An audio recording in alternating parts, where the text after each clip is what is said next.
Hello Twitter Youth Feminist Army troops, and this month on TYFA is Blackout Month, which has been inspired by the Blackout selfie tag on Tumblr. Part of Blackout Month is highlighting black people from minority genders who you may not have heard of before, so I've chosen to make this video on Sister Rosetta Tharpes. She was born in America in March 1915, has been described as the godmother of rock and roll music, achieved mainstream success with gospel music, and influenced artists such as Elvis Presley. Her first major success occurred in 1938 after she moved to New York City and signed with Decca Records. She recorded 4 songs for them, including Rock Me and The Lonesome Road, and all 4 of them were chart toppers. In December of the same year, she performed at the Carnegie Hall in John Hammond's famous Spiritual to Swing concert. Her performance was significant for several reasons.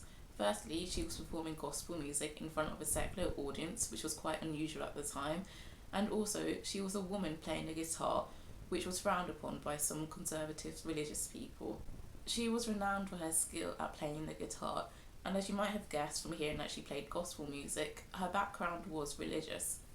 Her mother was an evangelist in a church called the Church of God in Christ, which encouraged its followers to use music as a way of expressing their devotion.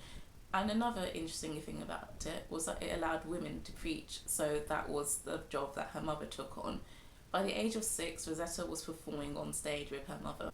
At some point in the 1940s, she moved to Chicago with her mother, so she was surrounded by blues and jazz music.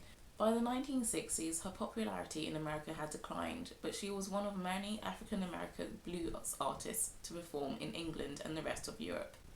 Dr. Chris Lee, who works at the University of Salford, was one of the millions who saw her 1964 performance in Manchester on TV. When talking to the BBC, he explained how, for him and other people in Britain, seeing African-American performers was significant because it meant they could put a face to the civil rights struggle that they'd been hearing about.